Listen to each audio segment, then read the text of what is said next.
Olá, eu sou Rosa Chaves, doutoranda do Programa de Pós-Graduação em Educação da Universidade Federal de São Paulo.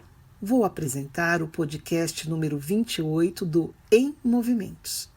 Teremos hoje a participação de Ellen Souza, pesquisadora e professora da Universidade Federal de Lavras. Suas reflexões têm a perspectiva de romper com o eurocentrismo e traz outros marcos civilizatórios para descolonizar poderes e saberes. Suas contribuições são relevantes para pensar nas metodologias de investigação com as crianças pequenas. No diálogo com sua pesquisa de doutorado, realizado no terreiro de Candomblé, Espaço de Resistência, somos apresentados e apresentadas a outra temporalidade, advinda da lógica exúlica, que evoca uma polifonia de estados que envolvem crianças, adultos e a relação com o conhecimento não adulto centrado. Com vocês, Ellen. Olá, sou Ellen Souza, professora na Universidade Federal de Lavras, coordenadora do grupo de pesquisa Laroye, Culturas Infantis e Pedagogias Descolonizadoras, e EQED no Ile Axé Omo Oxé e Balatã, liderado por Antônio Paulino de Andrade, conhecido como Pai Toninho de Oxum.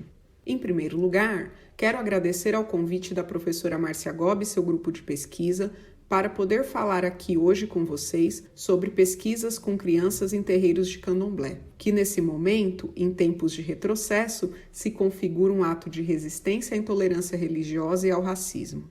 Eu me constituí professora e pesquisadora na universidade e entendo pesquisa como um ato também de militância. Embora a universidade tenha me formado professora doutora, foram e ainda são as crianças quem me ensinam a pensar e a questionar as desigualdades impostas pelos equívocos e distorções que a colonialidade do poder nos impõe ao transformar diferenças em desigualdades. Por isso, fui buscar noções de criança e infância, bem como fundamentos da educação nos terreiros de candomblé, pois conforme reflete o professor Nobles, a escravidão tirou os negros da África, mas a colonização tira a África dos negros.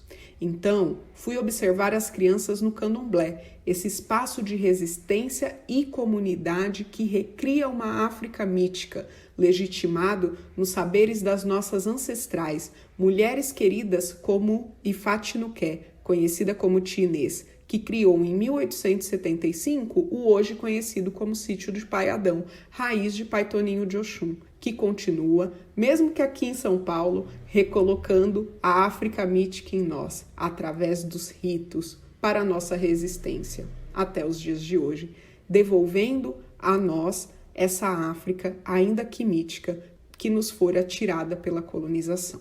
Assim, foi Pai Toninho de Oxum que me ensinou também a fazer pesquisa. Quando eu estava entrando no terreiro do Ile Axé Omo Oxé e Balatã, do qual hoje faço parte, ele me disse: as coisas mais importantes da vida a gente aprende brincando. Quer entender as crianças? Brinque com elas. E isso mudou toda a minha lógica como pesquisadora naquele momento. Eu percebi que outra percepção e outra compreensão de tempo e espaço permeavam aquele lugar e permeavam a forma com que as crianças, o sacerdote e a comunidade agiam.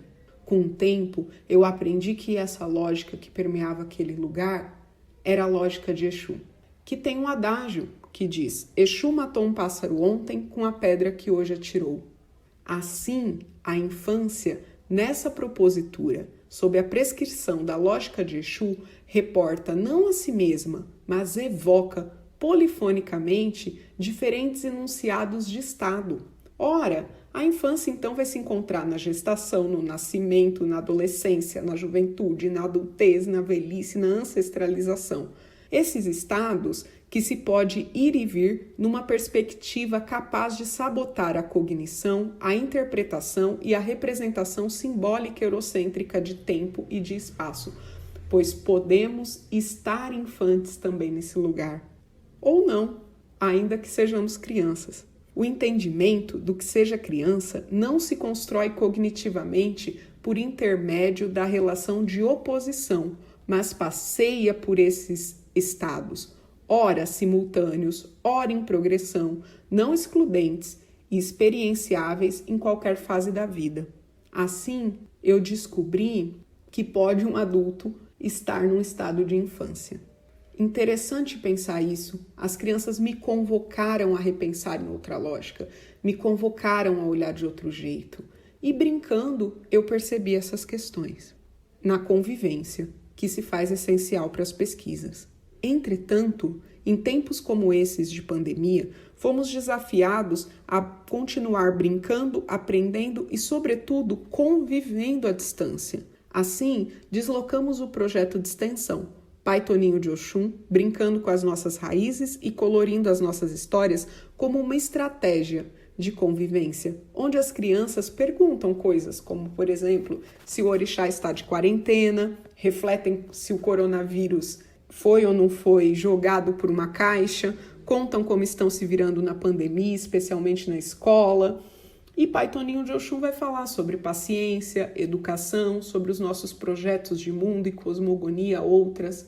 Estabelecemos uma roda de conversa um pouco maior também, por meio de ferramentas como essa do podcast. Agradeço mais uma vez a generosidade do grupo, espero que todas e todos estejam bem e em segurança. Um abraço e axé!